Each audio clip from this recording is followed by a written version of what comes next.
pulsion de mort qu'il faut faire que justement pour Freud on a peur d'être heureux parce qu'à cause de la culpabilité originelle, je parlais de culpabilité, avec la théorie de la chute chez Freud avec le meurtre primitif hein, des frères coalisés contre le père qui a le monopole des femmes, l'hypothèse.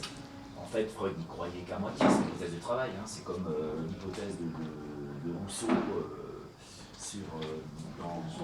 oui, l'homme sauvage, il n'y croyait pas vraiment, c'est une hypothèse intellectuelle, il ne faut pas prendre les choses à la lettre. Ou comme dans la Bible, hein, l'histoire du fruit défendu, bon, surtout pas la lettre, c'est une belle métaphore d'une chute peut-être nécessaire d'ailleurs. Hein, bon. L'idée qu'effectivement on se sentirait coupable, de quoi, alors ça reste un grand mystère, mais l'être humain se sent coupable, Kafka en a très bien parlé dans ses livres, au procès, hein, on est coupable d'exister peut-être tout simplement. Et donc on s'empêche d'être heureux, c'est la fameuse pulsion de mort, qui fait qu'on va aller à l'autodestruction, comme on dit, il se met une balle dans le pied, on dit ça souvent de quelqu'un qui a tout pour être heureux et finalement c'est comme s'il allait vers le malheur, comme s'il fuyait le bonheur, effectivement dans ce sens-là, dans un sens peut-être plus littéral. Moi je l'ai pris plus vraiment dans un sens poétique, métaphorique, d'autant plus que moi j'ai pris le sens que lui donne Gainsbourg dans la chanson.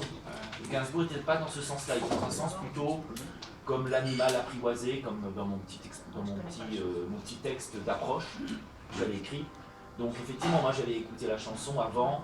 Vous, votre interprétation elle est plus intellectuelle, si je puis dire. Moi j'ai pris une interprétation plus poétique. Non mais votre interprétation, je la trouve très intéressante. C'est simplement que je n'ai pas pris ce biais-là. Mais c'est pas la chanson. Voilà. Mais effectivement, fuyons le bonheur, c'est-à-dire on a peur du bonheur. Et donc c'est le problème, effectivement le malheur, c'est aussi peut-être le fait qu'on a peur du bonheur parce qu'on se sent coupable et peut-être qu'avant de pouvoir être heureux, il faudrait peut-être, c'est la thérapie, se soigner de cette peur d'être heureux, de cette pulsion de mort qui nous encombre, qui nous empêche d'être heureux même si les conditions extérieures sont plutôt favorables. Et je suis c'est très intéressant, bien entendu. Alors, Vognard, il me semble que le titre parle de lui-même. Quand on dit fuir, Gainsbourg dit fuir le bonheur, c'est que déjà on a peur, non pas du bonheur, pour moi, mais qu'il ne dure pas. Oui, peut-être. Parce qu'on sait très bien qu'il y a des moments de bonheur comme il y a des moments de malheur, et on préfère, c'est complètement évident, les moments de bonheur.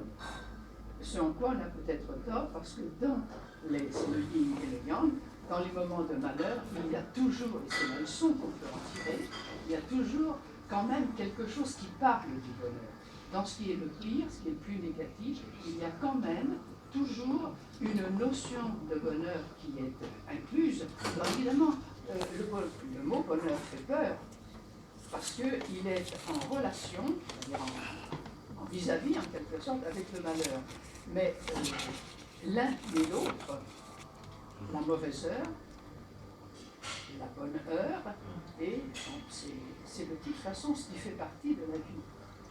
Alors il me semble que justement, fuir, c'est parce qu'on craint que quelque chose arrive qu'on n'attend pas, parce qu'on ne peut jamais prévoir tout, et qu'à ce moment-là, on a comme une impression de non-durée, ou de peu de durée, et qu'à ce moment-là, on fait en quelque sorte venir cette non-durée, c'est-à-dire cette interruption de ce qui se passe. Voilà comment moi je... Oui, d'ailleurs, c'est un peu, quand on écoute la chanson, je me rappelle plus de C'est cette idée-là, chez Gainsbourg, c'est tout à fait son idée.